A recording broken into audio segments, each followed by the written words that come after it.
Thank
Boa noite, irmãos. Acabei de ficar emocionado aqui porque eu estava ali orando e pedindo a orientação de Deus por uma coisa, né, que eu ia quebrar o protocolo, ia pedir perdão para os irmãos que eu ia quebrar o protocolo, e o pastor deu a resposta ali e falou o que eu estava pensando, né? Lá em Isaías 56, 7, diz assim: também os levarei ao meu santo monte e os alegrarei na minha casa de oração. E os seus holocaustos e os seus sacrifícios serão aceitos no meu altar, porque a minha casa será chamada casa de oração para todos os povos. Eu queria, nesse momento, que a gente entrasse num momento de oração. E se você puder, nesse momento, ajoelhe e peça para Deus pela sucessão pastoral, pela nossa igreja. Ore para que Deus dê sabedoria aos presbíteros, à comissão, para que Deus responda às nossas orações.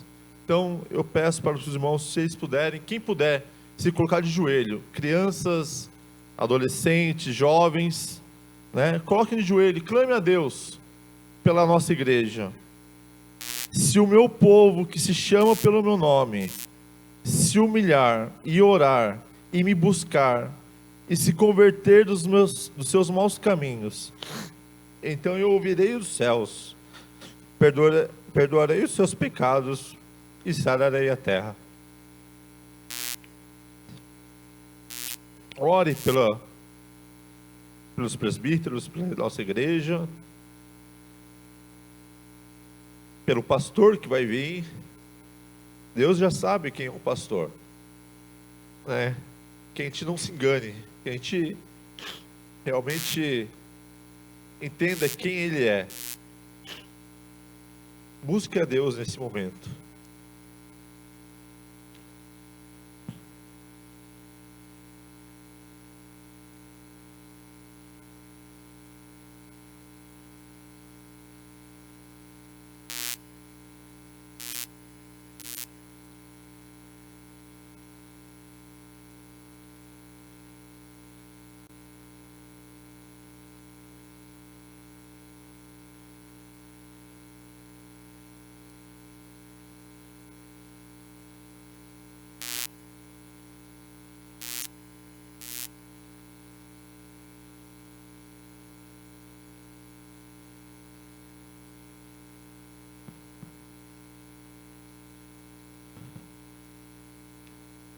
Senhor meu Deus, obrigado a Deus porque o Senhor ouve as nossas orações.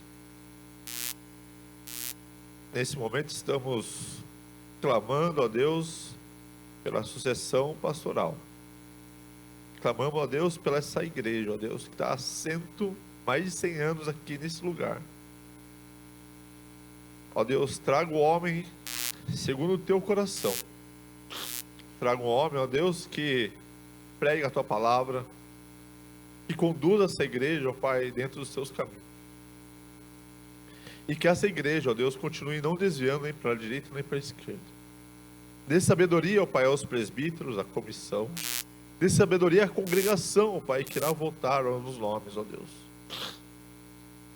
Pai, meu Deus, perdoa os nossos pecados, ó Deus. Somos falhos, imperfeitos, mas pela tua graça, ó Pai, o Senhor nos trouxe aqui hoje. Só pela tua graça, ó Deus, o Senhor nos trouxe aqui hoje. Abençoe, ó Pai, esse culto. Abençoa cada coração aqui presente e lá na internet também, que está ouvindo, escutando e vendo esse culto online, ó Deus. Nos guarde, ó Pai, nesse culto.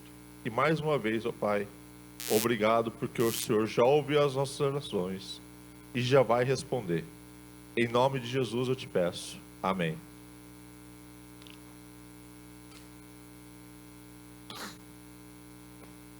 Dando continuidade à nossa ao nosso culto, a liturgia, é Carol Belo. Você tá aí.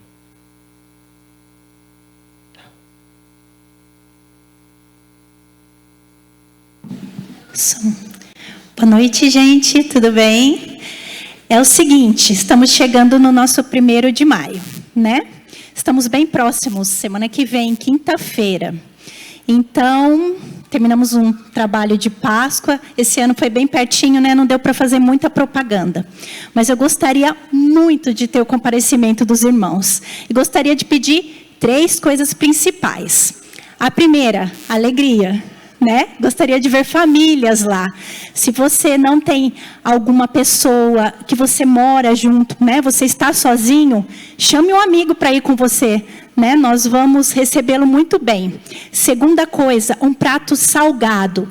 Por que eu estou pedindo para vocês um prato salgado? Porque a sociabilidade vai entrar com os refrigerantes, os sucos e a sobremesa, tá bom? Preferencialmente um prato salgado, mas se você pode levar um bolo também, ou uma sobremesa, leve, vai ser bem aceito, tá bom? Nós vamos levar pratos e talheres. Ah, Carol, mas eu gosto de levar o meu prato e o meu talher. Pode levar também. Mas nós vamos ter pratos para todo mundo lá, tá bom? Então, os descartáveis, os refrigerantes, os sucos e a sobremesa é com a sociabilidade. Poxa vida, vai ser no Peniel esse ano, não vai ser no Zion, não vai ter muita coisa para fazer. Vai ter bastante coisa para fazer. Só vão, tá bom? Só vão que vocês vão ter surpresas lá. A terceira coisa, nós vamos ter um período muito gostoso de declamar uma poesia, de cantar o trecho de uma música, de tocar um instrumento. Então, eu tenho certeza que cada um tem um dom aqui e vai poder apresentá-lo no 1º de maio, tá bom? Eu conto com vocês. A partir das 10h30, 1º de maio, quinta-feira, eu estarei esperando vocês lá no Recanto Peniel. Obrigada. As crianças, por favor, podem vir à frente. As crianças, os tios.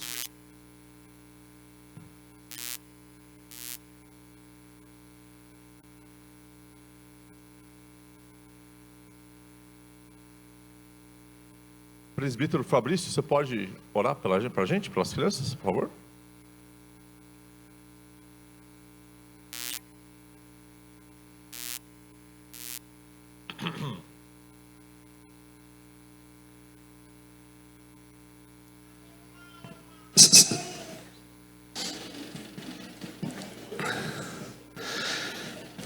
Oremos então.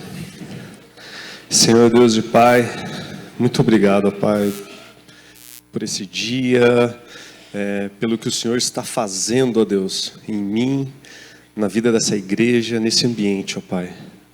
Quero lhe pedir, ó Deus, pela vida de cada uma dessas crianças, ó Deus, que a sua bondade e misericórdia, ó Deus, siga acompanhando elas, ó Deus, por cada dia da vida delas, ó Pai. Abençoe, ó Deus, os pais de cada uma delas, dos cuidadores, das pessoas que estão cercando elas, ó Pai, com sabedoria e um espírito de revelação vindo diretamente do Senhor, ó Pai, conduzindo-as, ensinando-as, ó Deus, nos seus caminhos, ó Pai. Lhe peço agora, Deus, a bênção especial sobre a vida desses professores que vão ministrar agora na vida delas, que serão instrumentos do Senhor na vida delas. Abençoe-os, ó Deus, que elas possam, lá em cima, no ambiente delas, cultuar o Senhor, ó Pai. Lhe peço também por esse culto, por esse momento, para que o Senhor aceite, ó Deus, os nossos louvores e que o Senhor fale conosco, com cada um aqui, através do pastor Neto. É isso que eu te peço, te agradeço, no nome de Jesus. Amém.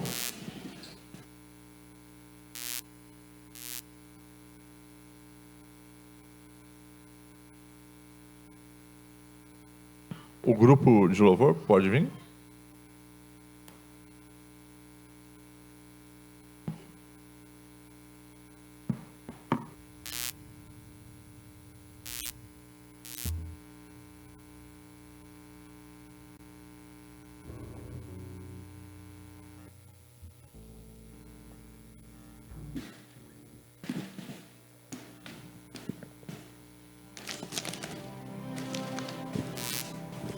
Boa noite, irmãos. Queria convidar aqueles que puderem se colocar de pé. E nós vamos adorar ao Senhor com esse louvor, só tu és santo. E ele diz, tudo está preparado aqui, a casa, o nosso coração, culto das crianças, berçários, irmãos do plantão, tudo está preparado. Para quê? Para receber aquele que é santo e digno de ser louvado e adorado. Então nós vamos cantar nesse momento e dizer a Ele que Ele é o único motivo que nos fez chegar até este lugar. Ele é o único motivo da nossa adoração.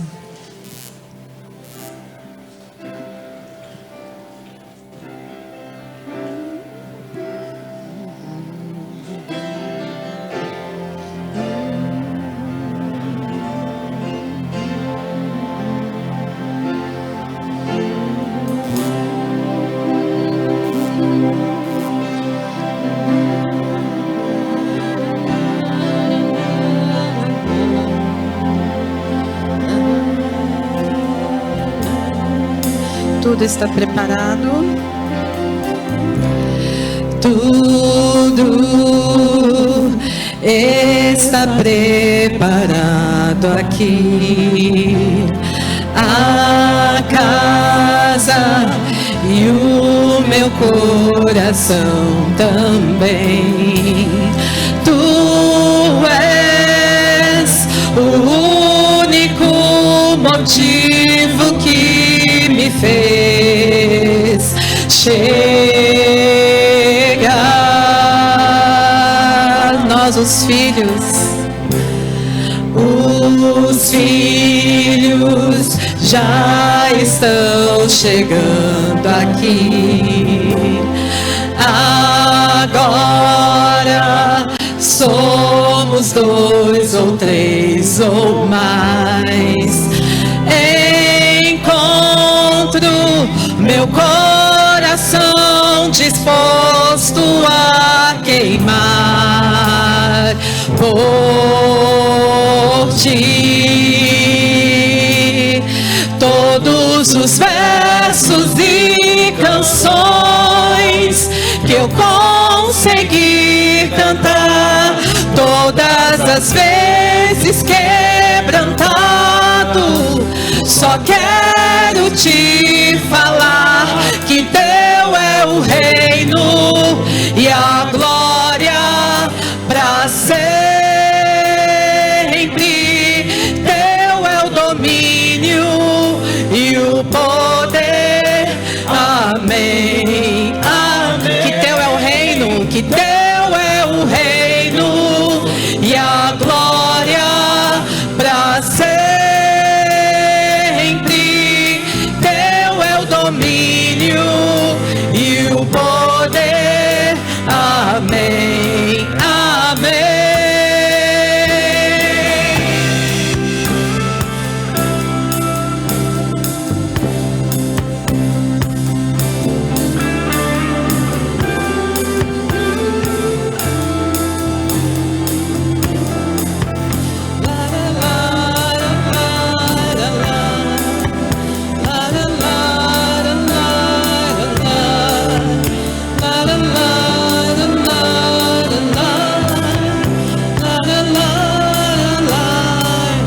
Só tu és santo, só tu és santo.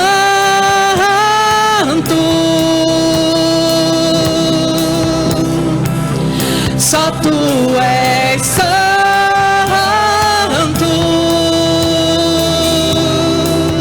Não há outro como tu.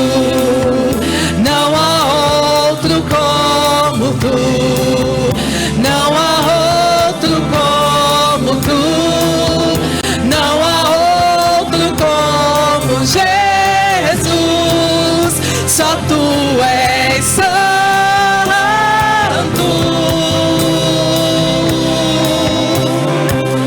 Só tu és santo.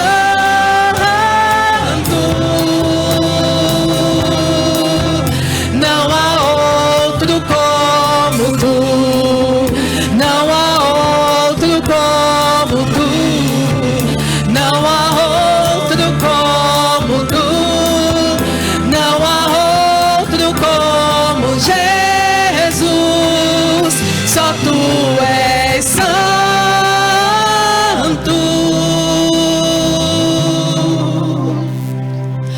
só tu és santo.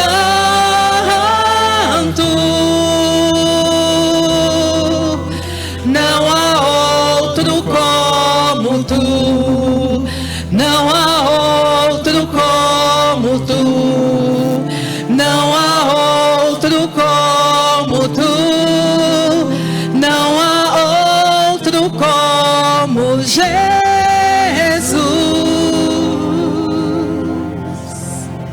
Amém. Não há outro como nosso Deus. Não há outro como Jesus. E é no poder do amor dele, não naquilo que nós temos para oferecer, que ele nos faz voar nas asas como a águia. E a águia, ela tem os seus momentos de dor para ser restaurada, para ela continuar. Então, às vezes a gente está nesse momento, mas nós podemos descansar nas asas, como águias, na mão daquele que nos ama e que um dia, face a face, nós vamos encontrá-lo.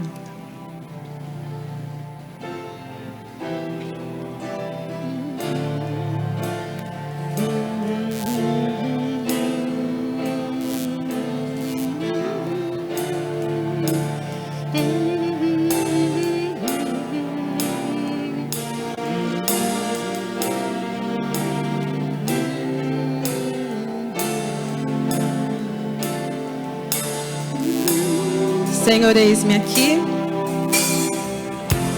Senhor, eis-me aqui.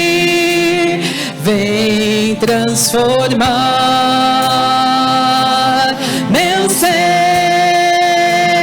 no fluir da graça que encontrei em ti.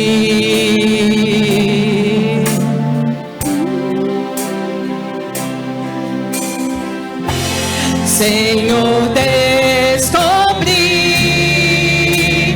que as fraquezas que há em mim podem ser vencidas no poder do teu amor.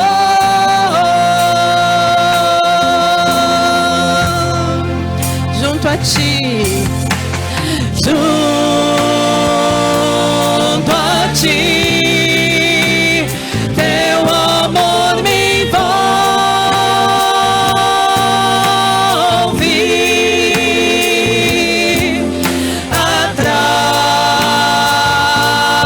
atrai-me pra o teu lado estar,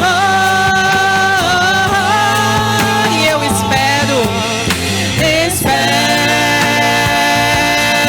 em ti e subo como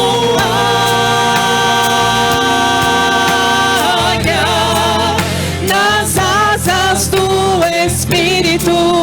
Contigo voarei no poder do teu amor.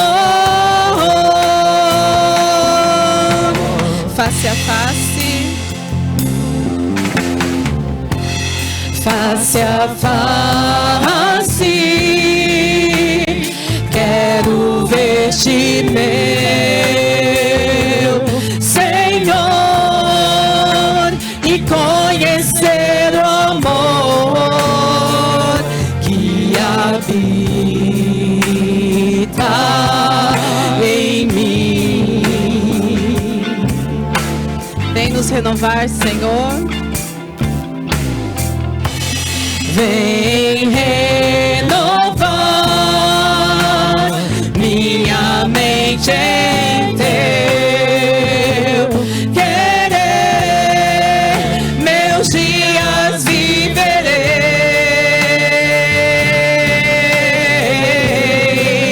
no poder do teu amor.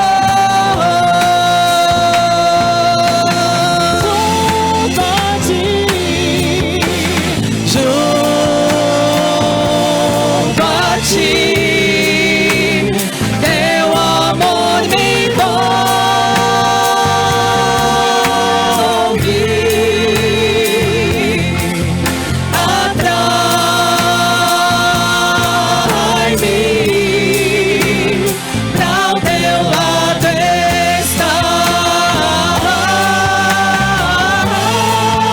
E eu espero em ti e subo como águia nas asas do Espírito. Contigo voarei no poder do teu amor.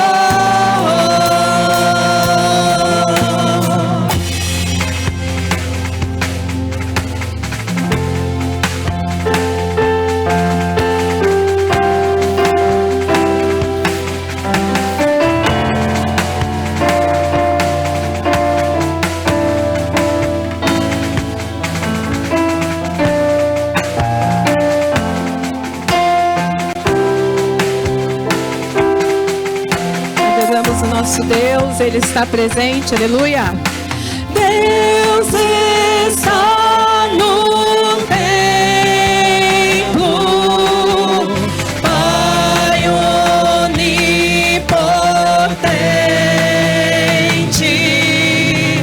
a seus pés nos humilhemos.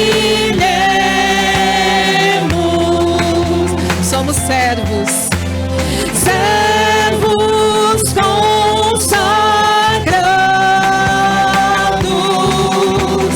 reverentemente ao Santíssimo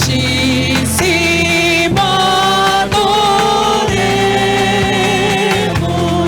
E Ele é cheio de amor.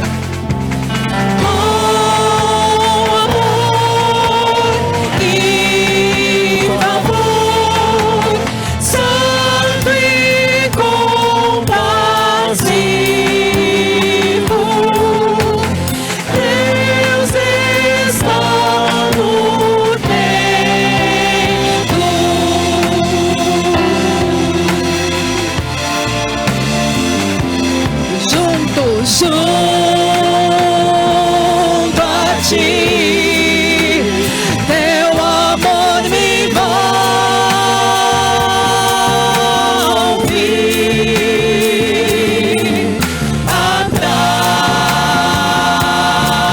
atrai-me pra o teu lado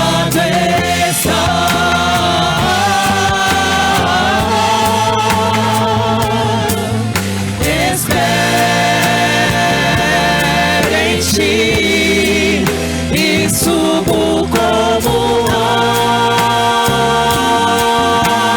águia nas asas do Espírito. Contigo voarei no poder do teu amor.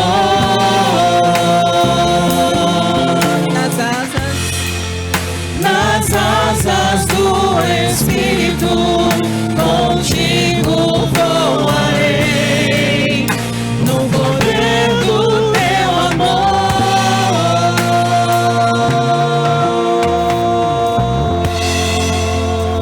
Amém. Ontem no encontro com a Ieda, ela contando os desafios, contando que ela está num lugar, pregando, ensinando, abrindo porta, fechando porta, ajudando com as crianças. E eu vejo o quanto Deus tem a levado a andar por sobre as águas. Louvado seja Deus por tua vida, Ieda. É inspirador. É inspirador. Para nós aqui é tudo tão fácil. E às vezes parece que a gente tem uma preguiça na adoração, né? E ouvir o seu testemunho ontem me envergonhou. Mas a voz dele nos chama sobre as águas. A voz dele nos chama para lugares que muitas vezes a gente não vai entender. Mas nós não precisamos, nós só precisamos crer. Nós só precisamos crer. E na graça do Senhor e no poder do Senhor, Ele nos ajuda a vencer temores, a vencer o pecado, que muitas vezes a gente luta com o pecado e parece que aquilo está te vencendo, mas a palavra diz que Ele é fiel e justo para perdoar, para purificar e para dizer, vamos começar tudo de novo. Então que essa noite você possa clamar o nome daquele que pode perdoar pecados, que pode mudar as nossas veredas e pode nos fazer andar por sobre as águas. E se Ele não fizer andar por sobre as águas, Ele vai abrir o mar. Uma coisa eu sei, Ele não perde o controle da situação e Ele está nos esperando na glória. Então Ele vai nos lapidando, vai nos tratando, porque Ele está preparando um lugar para nós.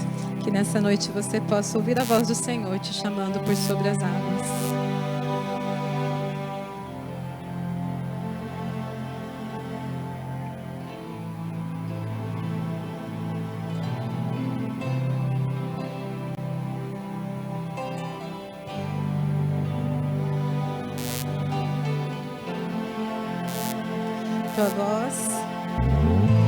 Tua voz me chama sobre as águas, onde os meus pés podem falhar, e ali te encontro no mistério, em meio ao mar, confiarei.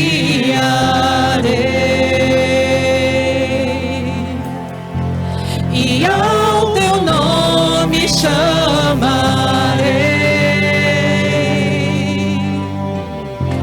e além das ondas olharei. Se o mar crescer, somente em ti descansarei, pois eu sou teu e tu és meu.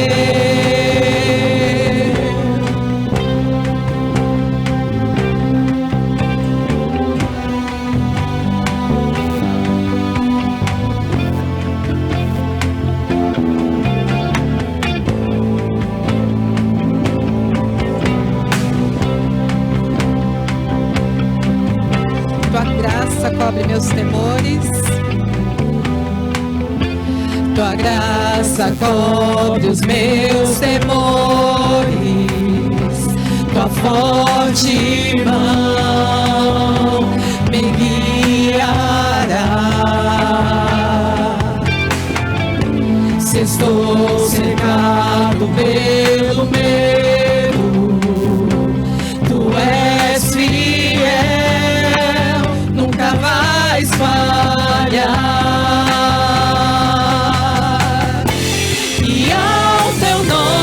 Chamarei, e além das ondas olharei. Se o mar crescer, somente em ti descansarei, pois eu sou teu e tu és meu.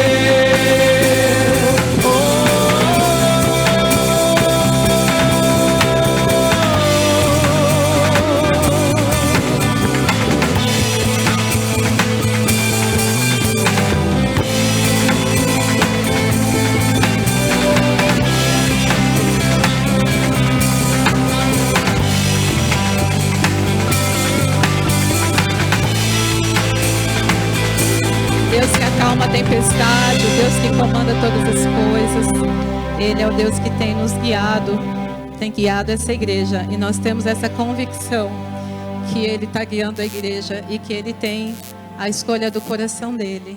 Então Ele vai continuar nos guiando. Vamos cantar esse momento, essa ponte que ela diz: guia-me para que em tudo eu em ti confie. Confiar nele, não na nossa vontade, né? nos nossos pensamentos. Para que sobre as águas eu caminho por onde Ele nos chamar, por onde quer que me chames, por onde Ele está chamando essa igreja, o propósito dEle para as nossas vidas e para essa igreja. Então vamos cantar esse momento fazendo esta oração, que Ele nos guie, que Ele nos guie, que Ele possa colocar no nosso coração aquilo que está no coração dEle, amém? Guia-me.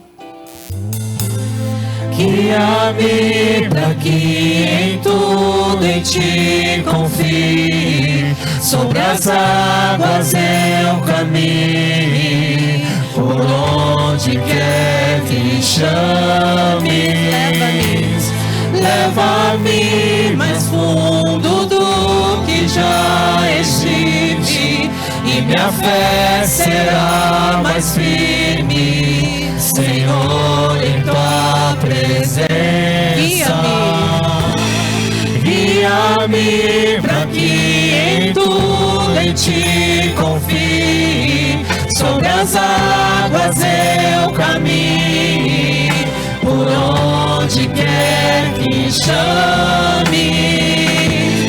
Leva-me mais fundo do que já estive, e minha fé será mais firme, Senhor, em tua presença. Guia-me para que em tudo em ti confie, sobre as águas eu caminhe, por onde quer que chames. Leva-me mais fundo do que já estive, e minha fé será mais firme, Senhor, em tua presença. E ao teu nome clamarei,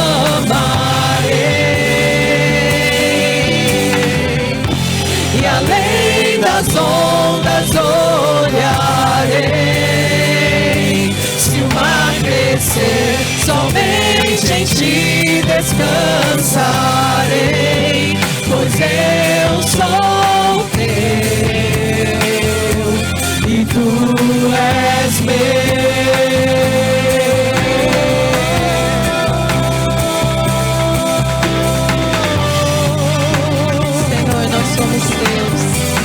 Entregamos a Ti esse louvor, que suba como aroma agradável na Tua presença, que a gente possa descansar no Senhor, que a gente possa viver para Te agradar em todas as coisas, que o Senhor seja o motivo dos nossos cultos, das nossas refeições à mesa, que o Senhor seja o motivo do planejamento de cada ministério, que o Senhor seja, Deus, o motivo de cada um estar aqui, de cada um estar assistindo pela internet, que o Senhor nos guie sempre a este lugar, aonde o Senhor é o centro e o Senhor é o motivo de todas as coisas. Nós clamamos isso, Pai, e nós já Te agradecemos em nome de Jesus. Amém. Irmãos, podem sentar. A Ieda, antes da mensagem.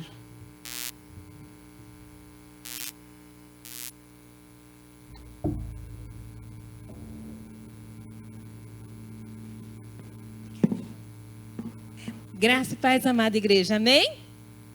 Eita, vou falar de novo. Vamos lá, hein? Era só ensaio, vamos embora. Graça e paz, amada igreja, amém? Oh, glória, agora ficou bom. Meus queridos, que alegria poder voltar. Tem mais de um ano que eu tinha ido, gente. Passou rápido, mas eu estava com saudade de todos vocês. E o Senhor tem realmente me abençoado nesse tempo que eu fiquei fora, lá em Mirandiba, Pernambuco, lembram? Oh, meu irmão, obrigada. E eu queria rapidamente só ler um texto que, nesse tempo, o Senhor colocou no meu coração para que eu pudesse entender a vontade dele. Em 2 Timóteo 4, não fui eu. 2 Timóteo 4,17 diz assim: mas o Senhor me assistiu e me revestiu de forças, para que, por meu intermédio, a pregação fosse plenamente cumprida, e todos os gentios a ouvissem, e fui libertado da boca do leão. O Senhor me livrará também de toda obra maligna, e me levará salvo para o seu reino celestial. A Ele glória pelos séculos dos séculos. Amém. Esse foi o texto que me acompanhou. Os irmãos sabem que eu fui com uma equipe. De repente a equipe se desfez. Lembra do clássico? Éramos 6? Pois é, foi mais ou menos assim. Mas diante de tudo isso, o Senhor me deu essa palavra. que ele ia me assistir. E não só ia, como ele me assistiu. E me revestiu de forças para que eu continuasse. Então foi um tempo assim, bem complicado, muito difícil. Mas o Senhor tinha planos que a pregação fosse cumprida. E eu fiquei ali por causa do Senhor. Mas eu também fiquei por causa da oração da igreja. É muito importante quando a igreja caminha com a gente. Por quê? Porque o Senhor, Ele ouve a sua oração. Às vezes fala assim, eu oro para os missionários, mas nem sei o que está acontecendo. Gente, às vezes nós estamos lá bem pertinho da boca do leão. Aí diz que, mas fui libertado da boca do leão. Vocês não têm ideia do que a gente passa. Eu sei que a vida de vocês também não é fácil e eu também não tenho ideia do que vocês passam. Mas a coisa é certa. A Bíblia diz que o Senhor nos liberta disso, de toda obra maligna.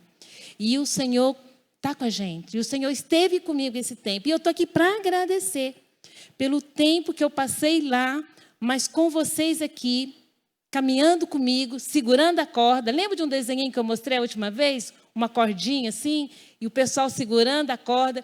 Gente, isso foi real. Isso é real.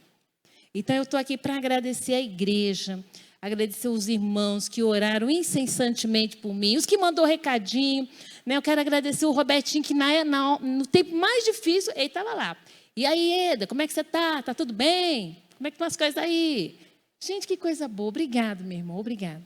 Muito obrigado mesmo. E outros irmãos que também tiveram tão presentes. Uns em oração, outros ligando, outros mandando um recadinho.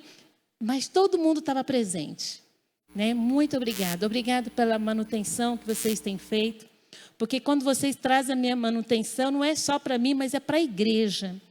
E para a glória de Deus. Muita coisa aconteceu. Eu quero passar para vocês rapidamente um videozinho. Tem que ser, passa para mim, por favor. E algumas comunidades que eu estou ainda trabalhando, né? E vamos lá. Nós vamos começar aqui pelas mulheres. O nosso último culto de mulheres são mulheres que frequentam a igreja, que estão lá com a gente. Então, nós temos um grupo grande, um grupo bem abençoado. Algumas dessas mulheres já estão batizadas. Estamos querendo ir para um retiro regional em Fortaleza. Olha a animação. É a bênção de Deus. Aqui é a comunidade Riacho do Meio, a comunidade mais distante que eu tenho. Epa! Pois é, terminamos aqui o nosso estudo. Agora estou voltando. E aqui está um grupo. Mas esse grupo faz parte de uma igreja. Como é que é o nome da igreja de vocês? Cristão Evangélico. Muito bem. Esse é o nosso povo de Riacho do Meio. Que o Senhor abençoe cada um de vocês. Um abraço. Esse de azul, ele é o motoqueiro. Ele me leva e ele assiste também, participa. Então, esse é o grupo do Riacho do Meio. Agora, eles falam, eu sou cristão evangélico, tá vendo? Comunidade Quixabeira, é uma outra comunidade, que fica mais perto da cidade. Mas, muitas vezes, a gente faz assim, ó, debaixo da árvore, nós vamos conversando. Aqui foi na época de Natal, então, o grupo das crianças. Então, trabalho com jovens, trabalho com crianças, trabalho com todo mundo. Comunidade Mandacaru, é um grupo que é uns 10 quilômetros de distância. Também temos várias atividades com eles, tanto com mulheres quanto com criança. Às vezes não tem aonde a criançada pintar, pinta no chão mesmo. A gente leva papelão e eles pintam. Araçá é uma comunidade que está entrando. Eles esperaram por 5 meses para que eu pudesse entrar lá, porque estava sozinha, não tinha como entrar. Mas eles esperaram e falaram, nós queremos uma professora de Bíblia, porque é assim que eu sou conhecida. Então, depois de 5 meses, o Senhor abençoou, consegui um fôlego a mais e fui para lá. E lá eles estão aprendendo, eles estão assim, Ieda, quando que tem mais? Quando é que tem mais? Quando é que tem mais? Porque eles querem ouvir a palavra de Deus. Então, ora por eles. Comunidade Feijão é um outro grupo que a gente está tentando entrar também. Estamos fazendo alguns contatos. E foi no mês de janeiro. Olha só quem eu achei lá. Estava perdido lá, gente. Eu achei. Trouxe de volta. E Deus abençoou no trabalho que nós fizemos lá. Foi muito bom.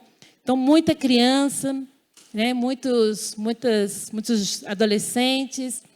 Tem também, isso é nas comunidades, mas nós temos atividade na igreja, na cidade. Então, essa é a nossa igreja, com algumas crianças, né? Em janeiro tivemos 2 casamentos com direito à festa. Tivemos o batismo. E, gente, foi assim, coisa de Deus mesmo, viu? Deus abençoando bastante. Olha aí o grupo de batismo. Esse que está de óculos é o pastor que foi lá para fazer o batismo, para fazer o casamento, né? Vocês sabem que eu não faço essas coisas. Aqui está um resumo de quase toda a igreja. Tá certo? Aqui mais encontro. Às vezes eu vou para a rua, levo uma Bíblia e uma corda, conto a história, bato corda para a criançada e depois eu faço o link para elas ir para a igreja. Temos vários grupos que eu faço com pessoas debaixo da árvore, dentro de casa, até dentro da mercearia a gente tem grupo. Então, lá. Aqui é o primeiro grupo que a gente fez de oração. Nós estamos ensinando eles a orarem. Aqui é uma outra comunidade, chama Comunidade Urbana. E aqui é um presente de Deus. A partir de agosto, essa família, ela vai estar trabalhando comigo. Então, o Senhor ouviu a oração da igreja. Então, eu estou sozinha por enquanto. Daqui a pouco, eu não estou sozinha mais. Né? Assim, estou falando fisicamente, né? Porque aquela família, eles são da igreja de Boqueirão, lá em Praia Grande. E eles já são missionários da missão. E agora eles vão transferir para Mirandiba e vão estar trabalhando comigo. Então, meus irmãos, eu sei que tem muita coisa, mas não dá tempo, né? Então tem que ser rapidinho. Mas eu queria que os irmãos soubessem disso. E eu quero agradecer também pelo carro, gente. O carro tem sido uma bênção na minha vida. Muito obrigado porque vocês me ajudaram. Então, assim, agora eu fazia tudo isso de moto, vocês não têm ideia. Era rally, 3 vezes por semana. Agora eu faço um rally diferente, né? Agora o rally de carro. Agora eu sou chique, bem. Mas eu quero agradecer, muito obrigado, porque vocês ajudaram, vocês contribuíram, vocês oraram. E o carro está lá bonitinho, trabalhando, feito gente grande. Então, muito obrigada, Deus abençoe. E eu tenho aqui alguns motivos de oração para que vocês me ajudem. Vocês repararam que tem poucos homens? Vocês repararam? Então, nós temos muita dificuldade de homens. E a nossa oração, a oração da igreja, é que Deus salva os homens de Mirandiba. Esse é o nosso alvo. E eu quero compartilhar para que vocês orem, para que Deus salva homens. Não é que Deus não possa salvar mulheres e crianças, Ele vai continuar salvando. Mas nós queremos homens, para que o Senhor restaura homens, restaura famílias. Então, esse é um dos pedidos que nós temos e quero compartilhar com vocês, tá? O segundo pedido é que o Senhor continue me abençoando e me fortalecendo. Porque, olha, é muito trabalho, viu? Eu tenho quase 10 grupos diferentes que eu trabalho durante toda a semana. É muita gente, mas o Senhor está abençoando. E eu tenho um motivo para agradecer. O nosso culto lá começa de 5 horas da tarde, vai até mais ou menos umas 6h30. Então, já acabou o culto lá. Eu estou aqui de férias. A nossa igreja lá está aberta. Ela não fechou. Ela não tirou férias. E as pessoas que estão frequentando, aquelas que vocês viram ali, elas estão indo. Olha que bênção, gente.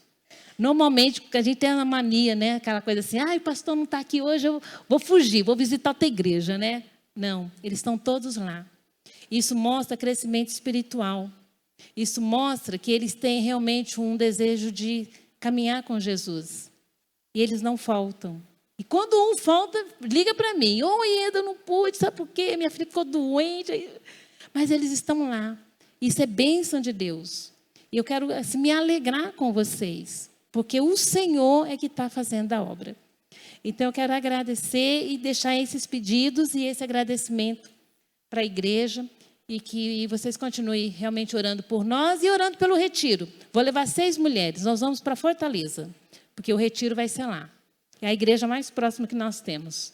E nós vamos, e elas nunca foram nesses retiros, elas não sabem o que é isso. Elas nunca entraram numa igreja cristã evangélica. Elas vão fazer isso tudo pela primeira vez.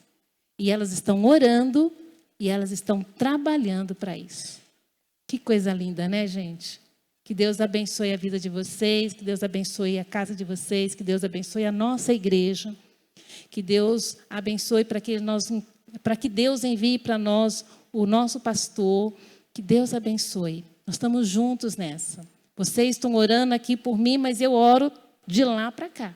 Nós estamos juntos. Nós somos um povo. Nós somos uma família. Deus abençoe. Muito obrigada. Obrigada, Ieda, fica aqui. Vamos orar por você. Pastor, você pode ficar aqui também? Vamos orar também? Senhor, meu Deus, muito obrigado a Deus pela vida da Ieda. Obrigado a Deus porque um dia o Senhor tocou no coração dela e ela sentiu o chamado e obedeceu a Deus. E foi. Continue abençoando a vida dela, dando saúde, entendimento, força e vigor, ó Deus, no trabalho que ela desenvolve lá longe, ó Deus. Ela não está nesse conforto, no ar-condicionado, ela está na peleja, ó Deus. Ela está na linha de frente, ela é a ponta da espada. Cuide dela lá, ó Pai. Que possamos ser aqui a corda que segura a Ieda lá na frente. E o Senhor tem sustentado ela, ó Deus. Continue sendo o alicerce e fortaleza da vida dela, ó Pai. Da sua família que fica aqui em São José. Que o Senhor possa consolar os seus corações, matando a saudade. Muito obrigado, ó Deus, pela vida da Ieda. Continue guardando ela. E nesse momento eu peço, ó Deus, pela mensagem. Queremos ouvir do pastor Neto, ó Deus. Cuide dele, que a mensagem caia em uma boa terra e possa frutificar, ó Deus. Obrigado, ó Deus, por esse culto. Continue nos abençoando, em nome de Jesus. Amém.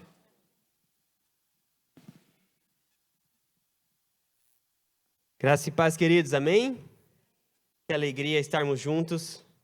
Obrigado, Ieda. Obrigado pela sua vida aqui conosco. Eu quero dar um rápido spoiler para a igreja.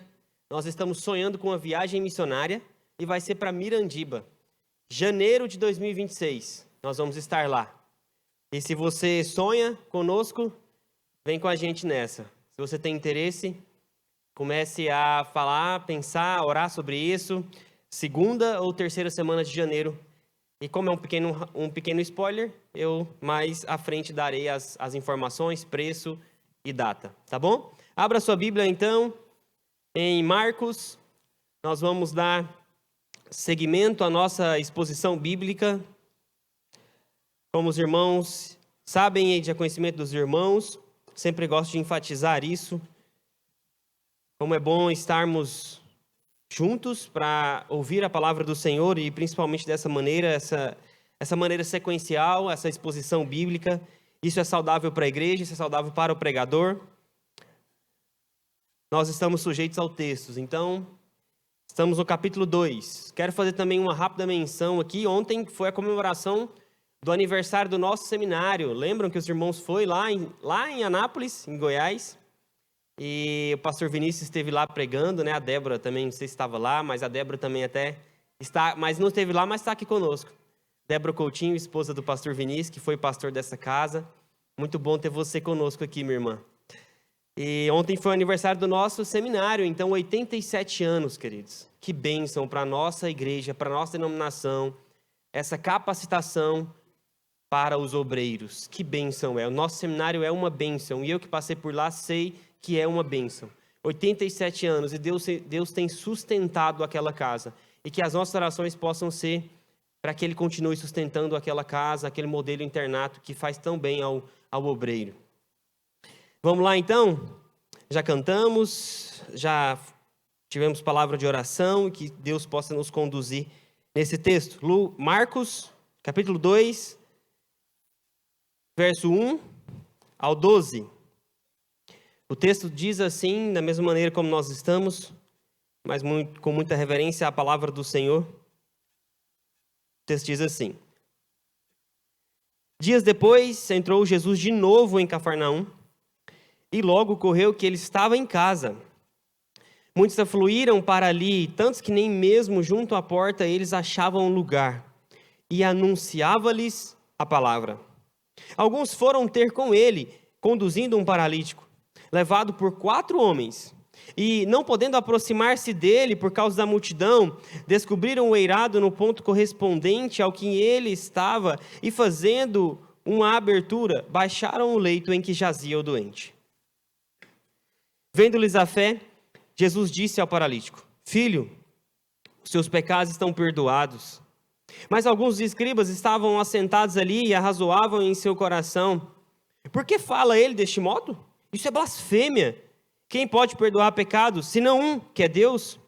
E Jesus, percebendo logo por seu espírito que eles assim arrazoavam, disse-lhes: Por que arrazoais sobre estas coisas em vosso coração?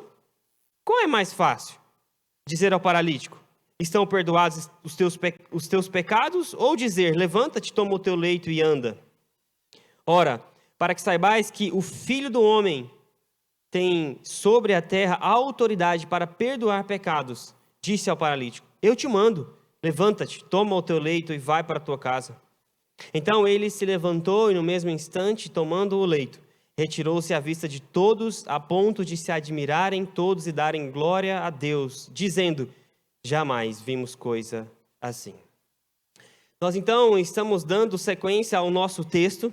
Jesus aqui está retornando para Cafarnaum, como você viu no seu verso 1. E muito diferente do capítulo 1, no capítulo 2, ele tem agora 4 controvérsias somente no capítulo 2. Se a gente contar os 6 primeiros versos do seu capítulo 3, você vai ver que mais uma vez tem ali uma controvérsia. Então, diferente da sua autoridade sobre o mundo espiritual, sobre Satanás no capítulo 1, agora no capítulo 2 ele demonstra a sua autoridade sobre a controvérsia, sobre justamente esse momento em que Jesus confronta os legalistas, em que Jesus confronta os líderes religiosos. Então, Jesus no capítulo 1 confrontou o mundo espiritual, Satanás, o seu reino. Agora, no capítulo 2, ele confronta esses líderes religiosos. Você pode ver que ele em alguns momentos, ele tem 4 controvérsias. Só nesse capítulo, ele tem um momento do perdão em relação ao paralítico. Ele come com os pecadores, que aquilo é estranho e soa muito estranho para aqueles líderes. Jesus comendo com os pecadores, alguém que se diz santo comendo com os pecadores. Jesus ele fala sobre o jejum e ele também fala sobre o sábado. Nesse capítulo, nós vemos aqui uma certa progressão. Esses 12 primeiros versos, ele começa mostrando que aqueles líderes religiosos que contradiziam Jesus, aqueles líderes religiosos que olhavam para Jesus como alguém que era uma ameaça ali para eles, primeiramente, eles falam apenas só no seu coração. Eles não expõem isso. Então nós vemos essa progressão. A primeira detalhe aqui eles não falam nada, eles só pensam: mas quem que é esse para dizer os seus pecados estão perdoados? Primeira coisa então, o seu coração. A segunda coisa, no verso 18, eles questionam diretamente a Jesus. A terceira progressão é que eles reprovam Jesus. E aí a quarta e última progressão nesse sentido é que agora eles conspiram para matar. E é muito interessante que Marcos mostra logo de início, com 3 capítulos, que eles já queriam matar Jesus. Então a gente tem uma certa progressão. Eles começam a questionar Jesus, primeiramente no seu coração. E aí depois, lá no final, eles agora estão questionando Jesus. E não apenas questionando, mas querendo matar Jesus. E tentando matar Jesus. Por toda a ameaça em que esse pregador estava causando. Ora, que alvoroço é esse que tantas pessoas estão atrás desse homem? Nós queremos saber o que esse homem está falando. Então, aqueles líderes religiosos estavam preocupados. Eles tinham essa preocupação, e nós sabemos que era em relação às suas tradições, não em relação à lei do Senhor. Porque o Senhor, ele se preocupava com a lei de Deus. Mas esses líderes religiosos, eles se preocupavam com as suas tradições, com aquilo que foi criado durante os anos. E não necessariamente em relação à lei de Deus. E é isso que o legalista, ele se perde. O legalista, como diz Jesus, ele coa mosquito, mas ele engole o camelo. Ele olha cada detalhe, mínimo detalhe, mas aquilo que é grande, ele deixa passar. Então, o Senhor, ele está o tempo todo mostrando para esses líderes religiosos como eles são legalistas, apegados a tradições que a lei do Senhor não mostrou. A lei do Senhor não mostrou para eles. Então, o Senhor, ele confronta esses líderes religiosos. E Marcos, ele mostra a autoridade do Senhor sobre esses líderes religiosos. Aqui nós temos o próprio Senhor perguntando a eles, o que é mais fácil? Eu dizer, os teus pecados estão perdoados, ou levanta e anda? Jesus mostra Marcos aqui, ele mostra a sua autoridade sobre esses líderes religiosos. Ele mostra como ele realmente é o Filho do homem. E ele vem, ele concede as bênçãos messiânicas. Aquilo que o Messias viria e iria mostrar para todos os seus sinais. Então, Marcos está mostrando para nós esse contraponto em esses líderes religiosos e o que o Senhor estava mostrando para aquela multidão, para aquele povo. E seria natural que tivesse esse conflito, porque o conflito iria vir, como eu já disse. O Senhor, ele ensina o amor. O Senhor, ele ensina o amor para essas pessoas, mas os líderes religiosos, eles ensinam o quê? Eles atam fardos pesados que nem mesmo eles conseguem carregar. Então o conflito iria acontecer. Jesus, ele pregava liberdade, diferente dos líderes religiosos que pregavam essa servidão. Jesus, ele enfatizava a ação interior, aquilo que vem do coração. E esses líderes, eles enfatizavam o quê? Atos exteriores. Eu jejuo, eu oro para as pessoas verem, eu faço lindas orações altas para as pessoas verem como eu sou santo. Então, naturalmente, teria esse confronto. Naturalmente, Jesus, pela sua pregação, ele os confrontaria e teria esses conflitos. Então, Marcos está mostrando para nós que ele tem autoridade sobre esses conflitos. Ele tem autoridade sobre essas controvérsias. E eu quero trazer aqui, destacar 3 verdades desse texto. A primeira verdade que nós podemos trazer para nós, está do verso 1 ao 2, é que Jesus, ele anuncia a palavra. Independentemente da ação e de quem estava ali, e de quem estava ali ouvindo, Jesus, ele anuncia a palavra. Você pode ver o final do verso 2. E anunciava-lhes a palavra. O texto no verso 1 mostra para nós que ele estava em casa. Aqui não é tão importante assim se ele tinha essa casa ou não, se ele tinha uma casa, porque o texto diz no final do verso 1 que ele estava em casa. Ora, ele tinha casa, mas algum texto... O texto de Mateus 9 diz para nós que ele não tinha onde repousar, ele tinha casa. É muito provável que essa casa era de Pedro, e a casa de Pedro aportava todas essas pessoas, acomodava todas essas pessoas. Como eu já disse anteriormente, Pedro tinha boa condição. Pedro não era um apóstolo, e foi futuramente um apóstolo, um discípulo pobre. Ele tinha boas condições. Como eu já disse também anteriormente, Pedro tinha uma rede de pesca. Então, é muito provável que ele estava na casa de Pedro. E ele então retorna para a casa de Pedro. E a fama então de Jesus se acentua que nem mesmo dentro da casa e nem ao redor da casa cabia tantas pessoas. E Marcos, ele demonstra para nós que nem mesmo junto à porta eles achavam um lugar. Então, o que atraía essa multidão? Por que essa multidão estava atrás de Jesus, que o final do verso 43 vai dizer que ele tinha que se esconder do capítulo 1? O que atraía essa multidão? Por que essa multidão ia atrás desse homem? O comentário de Marcos, de James, ele diz que não necessariamente eram os milagres que atraíam Jesus. Em certa parte, eu concordo com ele.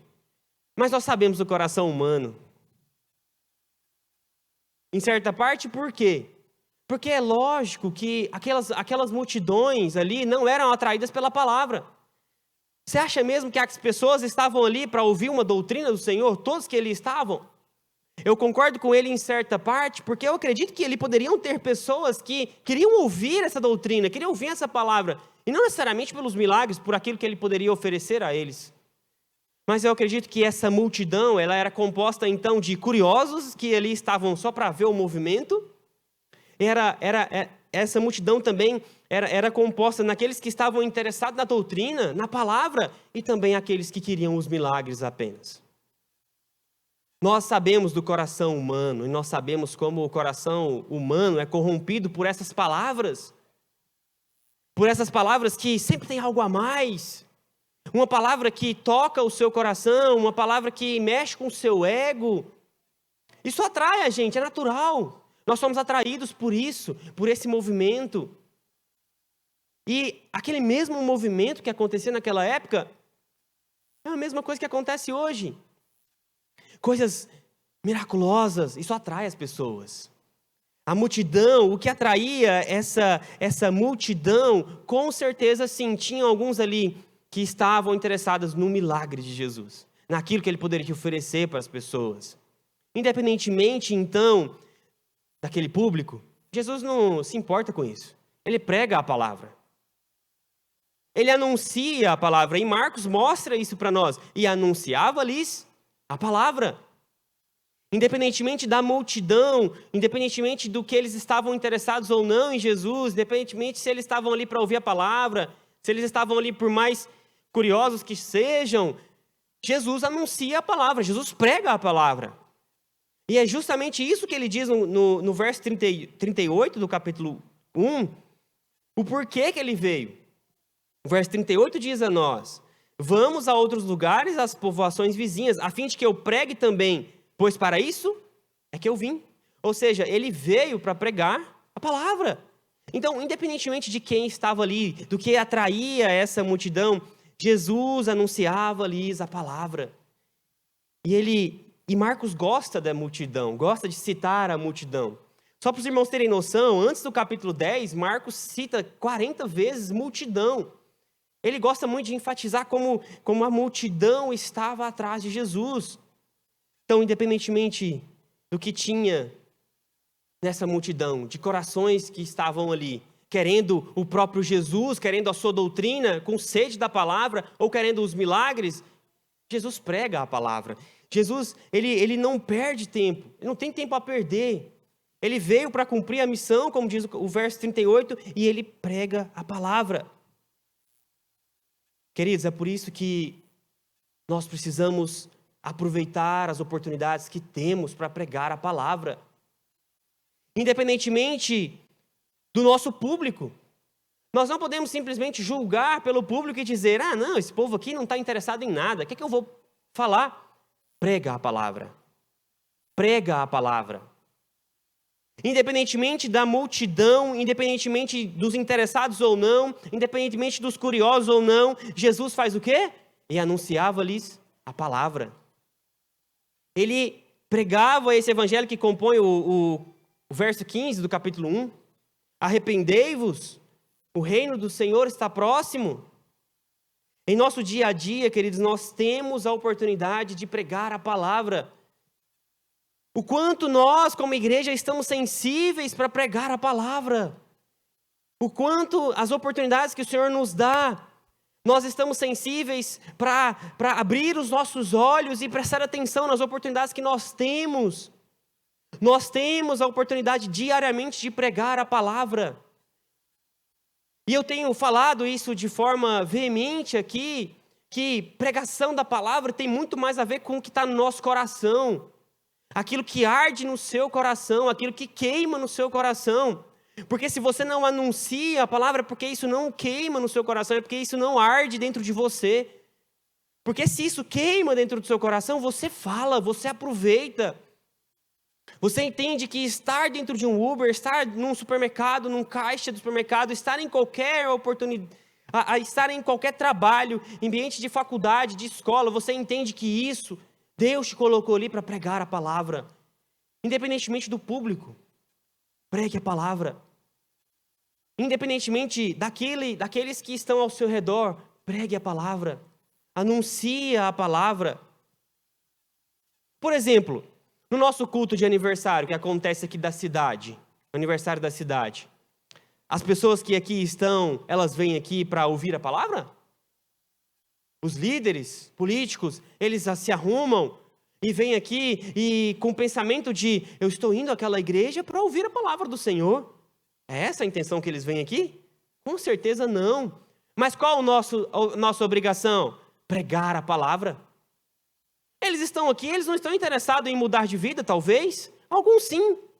E aí é o mesmo público de Jesus, alguns curiosos, alguns que estão aqui apenas pelo interesse político. Mas Jesus não olha o público, Jesus prega a palavra. E a nossa função como igreja é não observar o nosso público, é não observar as pessoas que estão ao nosso redor. Aquela pessoa que é difícil, sabe? Aquela pessoa que é difícil na empresa, no ambiente em que você vive, o seu vizinho que é sempre difícil, que talvez implica você. Meu irmão, pregue a palavra. Independente do público, pregue a palavra. Fala para ele do amor de Jesus. Independentemente de quem está aqui nesse aniversário da cidade, a nossa função é pregar a palavra. Tinha um professor no seminário, muito querido, pastor Gleison. Ele sempre falava, Bíblia neles, Bíblia neles. Muito engraçado ele. Bíblia neles. Então, meus queridos, diante das situações, diante da multidão, Bíblia neles. Bíblia, palavra de Deus neles. Bíblia neles. Abra sua boca. Pregue a palavra. O que o texto diz é que Jesus anunciava-lhes a palavra. O Senhor anunciava-lhes a palavra. A nossa função é anunciar.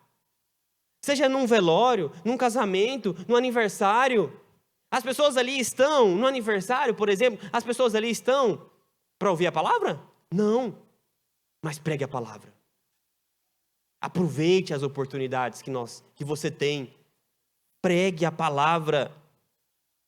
Pregue a palavra, anuncie-lhes a palavra, aquilo que chegou até você, fale às outras pessoas. Independentemente do público-alvo, o Senhor aqui, ele pregava a palavra.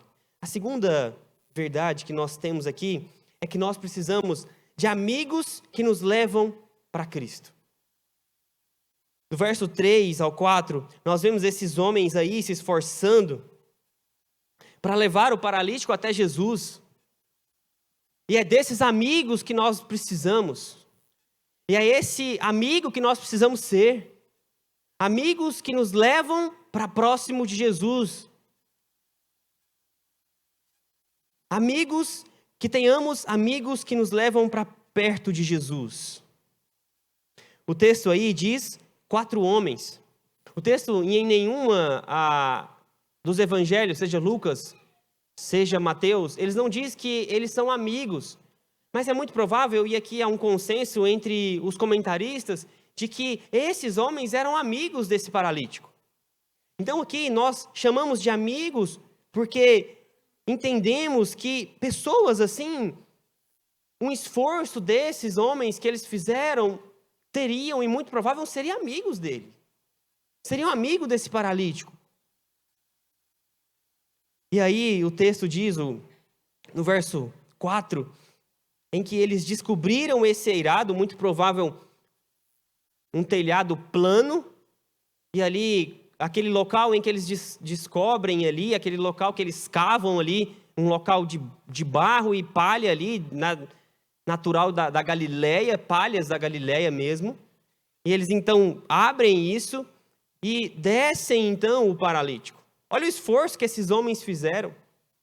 Eles baixaram então, e a coragem desses homens de levar esse paralítico até o Senhor é algo extraordinário. E trazendo a nossa realidade, eu não consigo imaginar. Trazendo para a nossa realidade, o que eu consigo imaginar? Uma corda, uma maca, toda estabilizada, e aí um segura de cá, desce, agora eu seguro. Uma coisa totalmente segura. Mas a cama dele, e aqui o detalhe do texto mostra que ele estava sobre o seu leito, é uma cama feita de palha. Então era algo totalmente flácido. E imagina agora isso amarrado numa corda, o perigo que tinha de rasgar e de ficar pior ainda a situação. A coragem desses homens foi algo extraordinário. Esses amigos que levam esse paralítico até o Senhor e eles decidem pagar esse preço. Eles decidem pagar esse preço de levar esse homem até Jesus. Jesus, então, ele ouve esse barulho. Imagina lá, Jesus pregando. Imagina que eu pregando, do nada o telhado quebra e cai em cima assim. O que é isso, meu Deus? Imagina a situação, Jesus pregando. E Jesus todo amoroso. Porque o caráter dele é esse amor. Ele não repreende esses que vocês estão fazendo? Vocês ficaram malucos? Por que vocês não esperam lá fora? Essa multidão toda ouvindo aqui e vocês querem passar à frente deles? Por que vocês não esperaram lá fora? Jesus não. Com o coração amoroso, ele olha para esse paralítico com um coração de amor. E ainda destaca a fé desses homens. Jesus não os julga por isso. Porque os evangelistas o tempo todo queriam mostrar que Jesus estava muito mais preocupado com as coisas espirituais do que com as coisas materiais. Se um telhado foi quebrado ou não, ele não tinha essa preocupação. Consertava o telhado, tinha problema. Os evangelistas, eles querem mostrar então para nós que Jesus, ele tem muito mais interesse pelas coisas espirituais. E as coisas materiais, elas têm menos valor do que as coisas espirituais. O Senhor, ele se preocupa com esse paralítico cheio de amor, de bondade. E ele destaca aqui a fé desses homens. Porque se eles estavam fazendo esse esforço, vamos pensar aqui.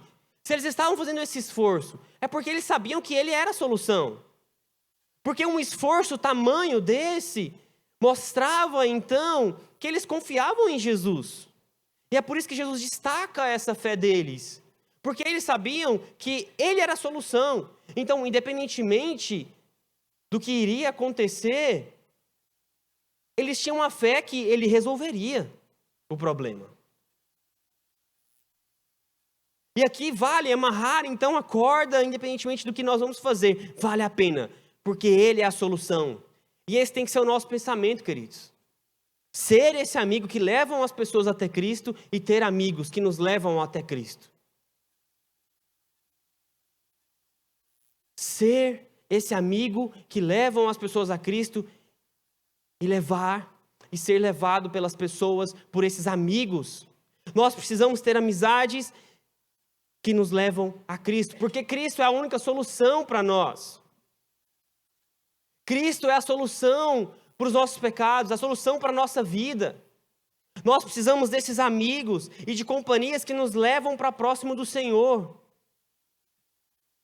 Companhias que nos levam para próximo do Senhor, porque Cristo é a solução. E por mais, queridos, que nós tenhamos bons conselhos, por mais que quando as pessoas chegam até nós e a gente com toda a sabedoria humana para aconselhar, e como nós somos sábios para aconselhar, por mais que nós sejamos sábios aos nossos próprios olhos, mas Cristo é a solução. Nós precisamos conduzir as pessoas a Cristo. Porque os nossos conselhos podem ser bons, podem ser sim, mas essa condução a Cristo que vai fazer toda a diferença. Porque Cristo é a solução e esses homens sabiam disso, por mais que tenhamos disposição em ajudar, e isso é necessário, mas a nossa maior disposição tem que ser levar essas pessoas a Cristo. A nossa disposição em ajudar essa pessoa com o nosso conselho, ela deve estar abaixo da nossa disposição de levá-la a Cristo. Por mais que sejamos sábios, mas precisamos dessa amizade que nos leva a Cristo, dessa condução a Cristo. E esses amigos, eles entendiam isso, porque eles sabiam que Jesus era a solução. Eles tinham esse entendimento que somente o Senhor poderia ajudar esse paralítico nesse momento. E quantas vezes, nos nossos conselhos, na maneira como nós pensamos, a última opção é orar. A última opção é pensar em Cristo. Diante das adversidades da vida, diante das coisas que nós temos que resolver durante a semana, quantas vezes nós tentamos na nossa sabedoria, no nosso intelecto, e a última coisa é, meu Deus, não orei. E às vezes nós, como esses amigos, nós precisamos conduzir esses que não têm tido esse direcionamento de ter o olhar de Cristo em todas as situações.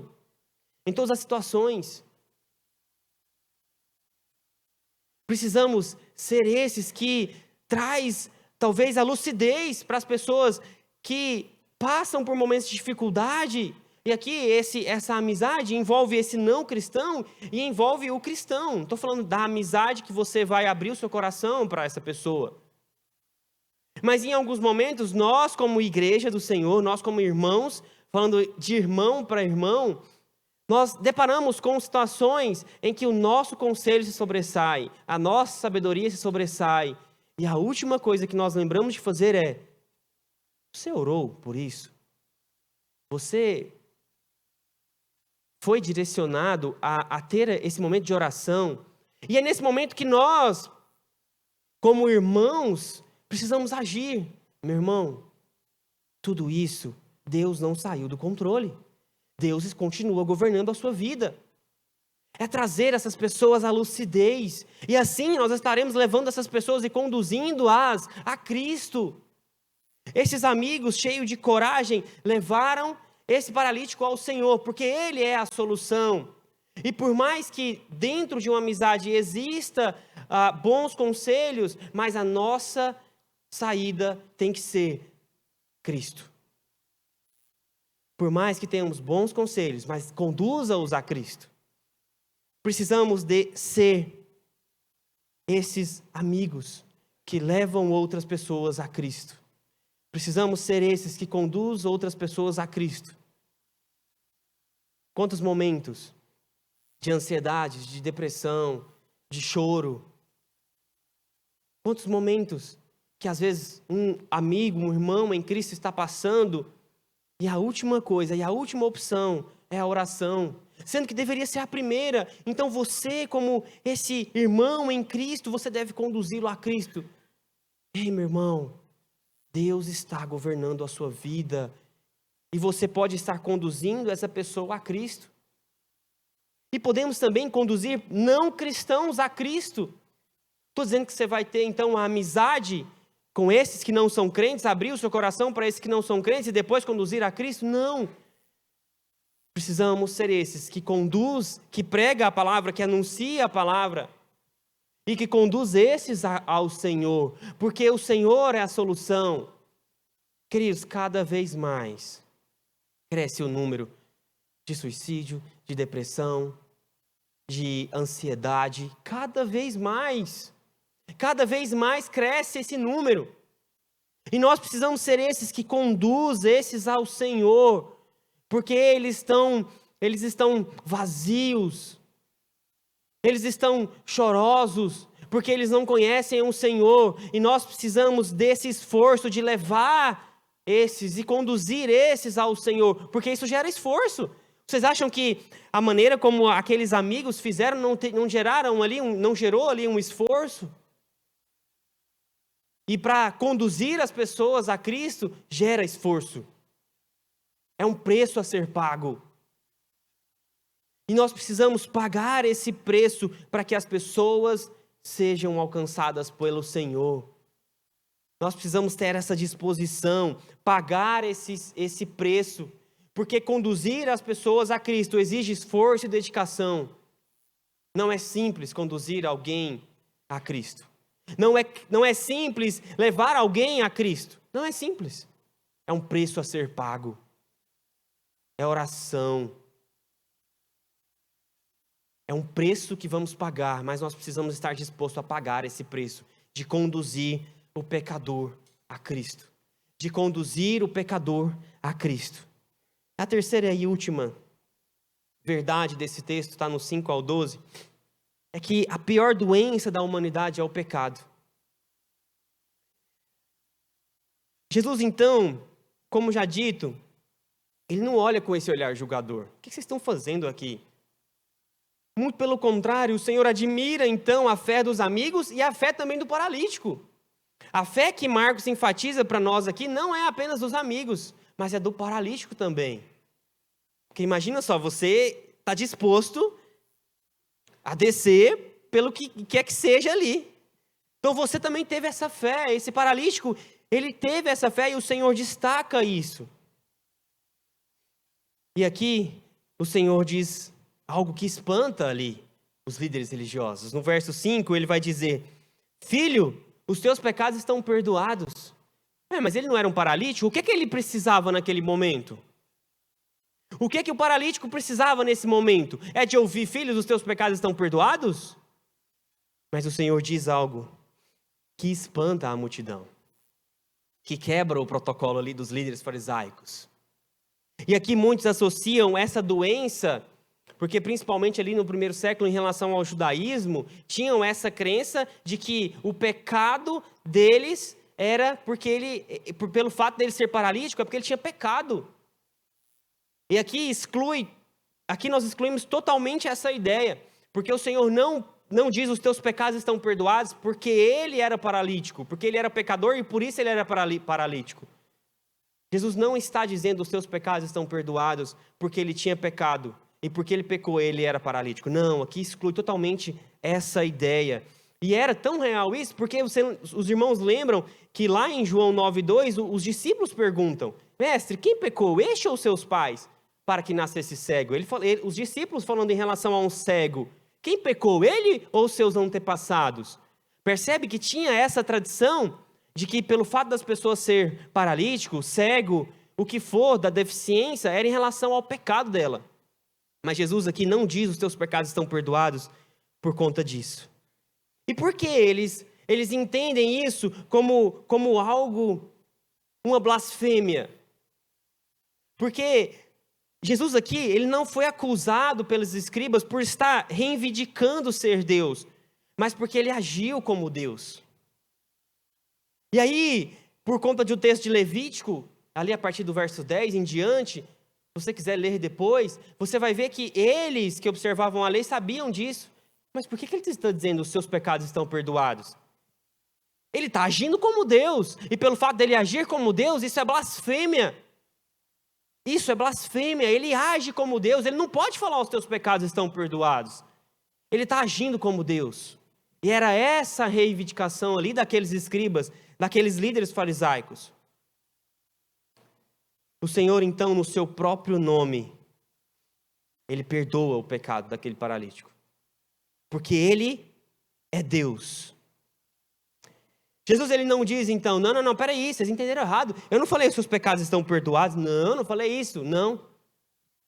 Ele diz e ainda confronta esses. Ele diz: eu vou provar para vocês que eu posso perdoar o pecado dele, curando ele.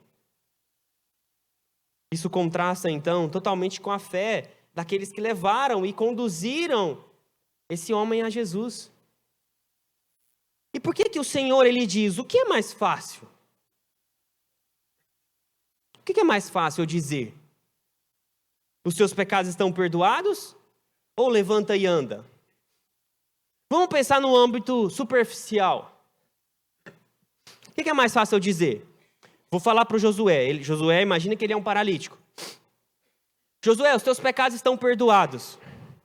Vocês podem me refutar por isso? Ninguém pode me refutar por isso, porque é algo invisível, ninguém vê. Então é muito mais fácil eu dizer para ele: os teus pecados estão perdoados. Agora, se eu disser: levanta e anda, e ele não levantar, vocês podem me refutar por isso. E por isso vocês podem dizer: então você não tem pecado para perdoar, então você não é Deus. Jesus então disse: o que ele está ensinando para nós aqui? Pelo fato de eu curar ele, eu posso perdoar o pecado dele. Pelo fato de eu curar a paralisia dele, eu posso então dizer a ele: os seus pecados estão perdoados. Porque pensando num âmbito superficial, é muito mais fácil eu dizer: os teus pecados estão perdoados. Mas num âmbito profundo em relação à palavra de Deus, é muito mais difícil eu dizer: os teus pecados estão perdoados. Porque para perdoar pecado, precisa pagar o preço que o próprio Jesus pagaria e pagou. Então é isso que Jesus diz a eles. O que é mais fácil dizer? Os seus pecados estão perdoados? Ou levanta e anda? Então, para mostrar para vocês que eu posso perdoar os pecados desse paralítico, levanta e anda. E aí Jesus mostra para ele, para aquela multidão, para os líderes farisaicos que arrazoavam no seu coração: eu posso perdoar pecados. Porque eu disse a ele: levanta e anda. E eu tenho autoridade para isso. Os teus pecados estão perdoados. E ele demonstrou isso. O próprio verso 10 vai dizer, olha o que o verso 10 diz. Ora, para que saibais que o Filho do Homem tem sobre a terra autoridade para perdoar pecados, disse o paralítico, eu te mando, levanta-te, toma o teu leito e vai para a tua casa. E essa ideia de Filho do Homem é uma ideia de que desde Daniel, lá em Daniel 7, 13 e 14, ele já mostrava essa ideia. Daniel 7, e aí rapidamente eu vou ler e já estou partindo para o final. Daniel 7, 13 e 14 diz assim, eu estava olhando, Daniel ali tendo uma visão, e aí ele olha para esse Messias que viria, e ele diz, eu estava olhando nas minhas visões da noite, e eis que vinha com as nuvens do céu como o Filho do Homem, e dirigiu-se ao ancião de dias, e o fizeram chegar até ele. Foi-lhe dado domínio e glória, e o reino para que os povos, nações e homens de todas as línguas o servissem. O seu domínio é domínio eterno, que não passará, e o seu reino jamais será destruído. Queridos, de todas as curas que nós precisamos em relação à cura física, a pior doença da humanidade e aquilo que nós mais precisamos de cura é a doença do pecado. O Senhor aqui, por mais que ele queria mostrar a sua autoridade, e Marcos está querendo demonstrar esse Jesus como o Filho do Homem, como o Filho de Deus, por mais que aqui ele diz os teus pecados estão perdoados também para mostrar isso, nós sabemos que a pior doença da humanidade é o pecado. Muito mais do que a sua paralisia, mas o seu pecado o separa de Deus. A paralisia não separa ninguém de Deus, mas o pecado sim. O Senhor então, ele diz para nós, ele mostra para nós que a pior doença da humanidade é o pecado. É o pecado que nos separa de Deus. E é o pecado que, o mesmo pecado que cometemos hoje, tem o mesmo peso lá do Éden. Porque o nosso Deus, ele é imutável.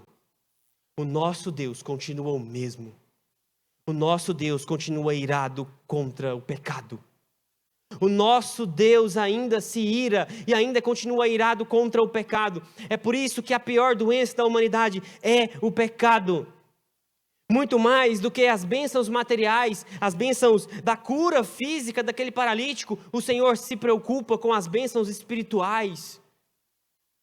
Porque o Senhor nos mostra que a pior doença da humanidade é o pecado.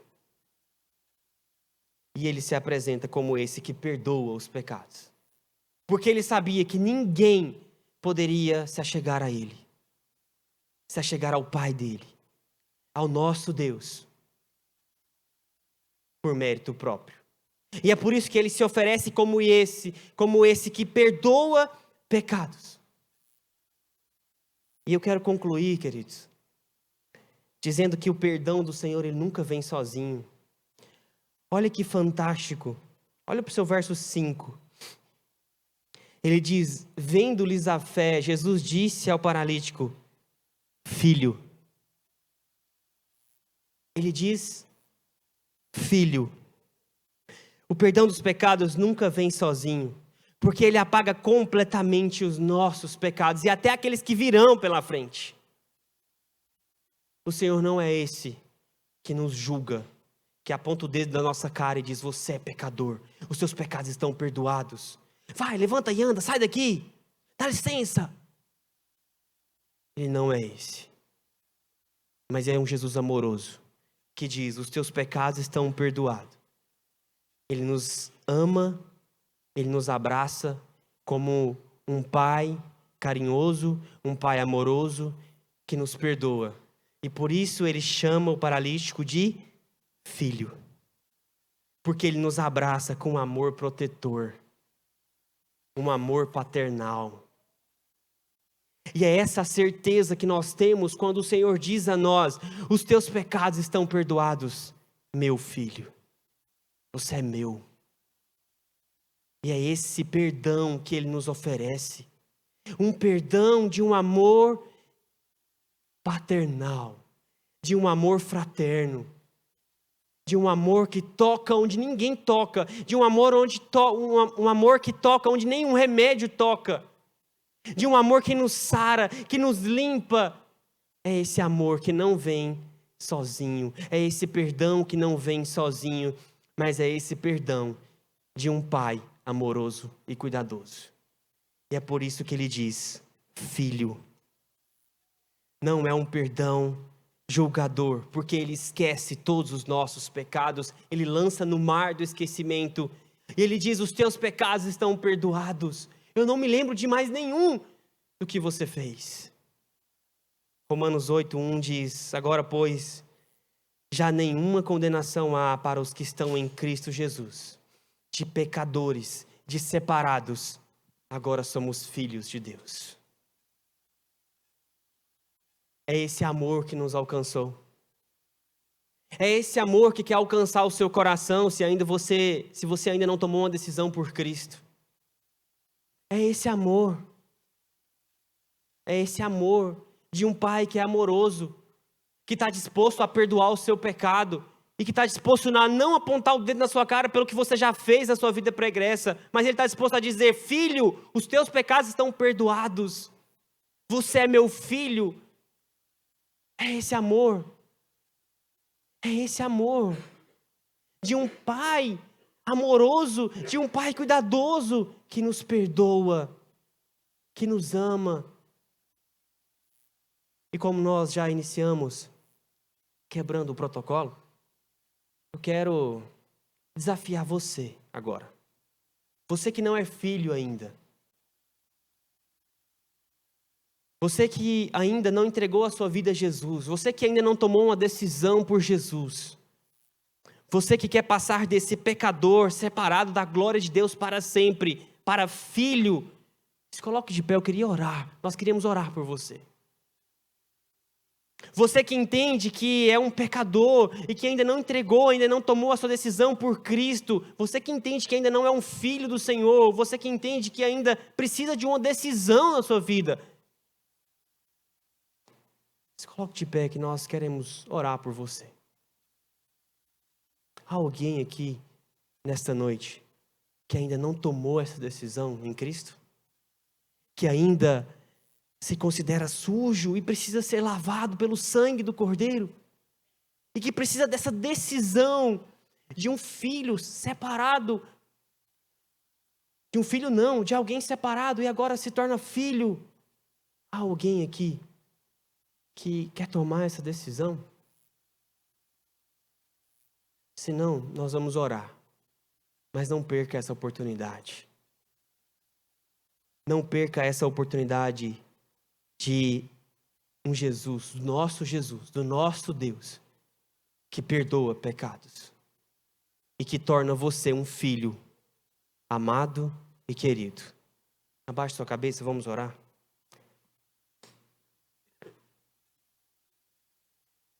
Muito obrigado, Senhor, pelo teu amor. Amor esse que nos alcançou, que quebrou a dureza do nosso coração. Amor esse que veio e que disse a nós, os teus pecados estão perdoados, porque eu paguei o preço de sangue. Senhor, muito obrigado pela obra da redenção. Muito obrigado, porque muito mais do que bênçãos materiais para essa vida, nós precisamos do teu perdão para tornar filho do Senhor. Muito obrigado, Senhor, porque o Senhor é um Deus tão amoroso. O Senhor é um Pai tão cuidadoso. O Senhor não olha para nós como alguém que é um pecador. O Senhor não olha para nós como alguém que está afastado do Senhor. Nós somos sim pecadores, mas agora justificados porque o Senhor pagou o preço. E agora por meio do Senhor Jesus Cristo, nós agora temos paz com Deus. Muito obrigado por essa verdade que nos dá segurança de saber que estamos nas mãos do Todo-Poderoso e que agora nós somos filhos. Obrigado por esse amor que alcança e continua alcançando os nossos corações todos os dias. Obrigado porque o Senhor perdoa até aqueles pecados que nós vamos que nós vamos cometer daqui a pouco, horinha. Muito obrigado porque o Senhor não nos olha como nós olhamos para as pessoas. Quando as pessoas erram conosco, Senhor, nós olhamos para elas com um olhar julgador. E talvez nunca mais restauramos as nossas amizades porque temos esse olhar julgador. Mas obrigado porque o Senhor não tem esse olhar julgador. O Senhor olha para nós com um olhar amoroso, de um pai cuidadoso e bondoso. Obrigado por essa verdade. Em nome de Jesus. Amém.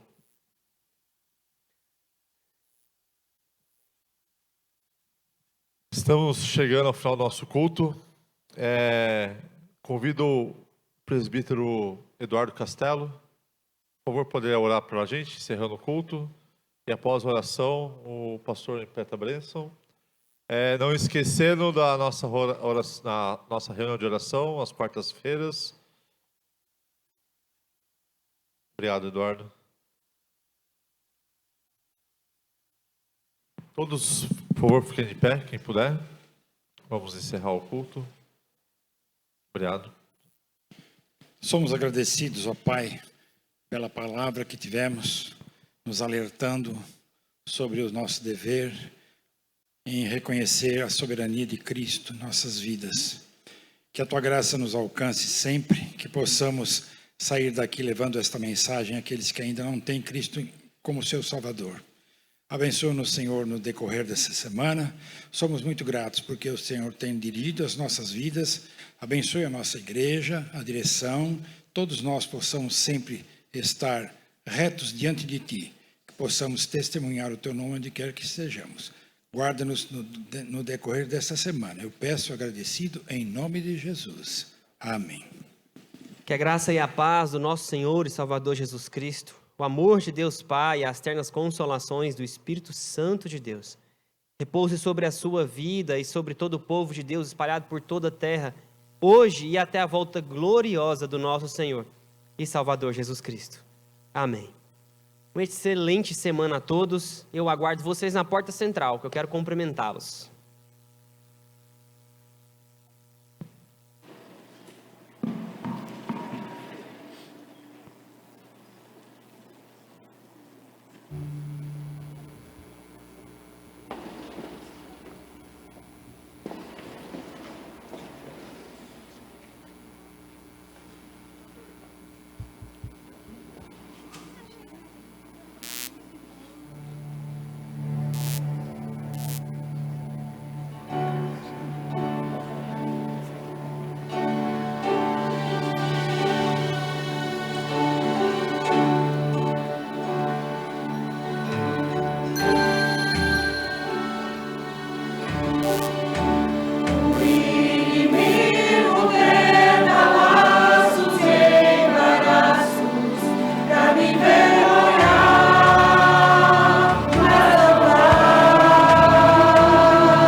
Amém.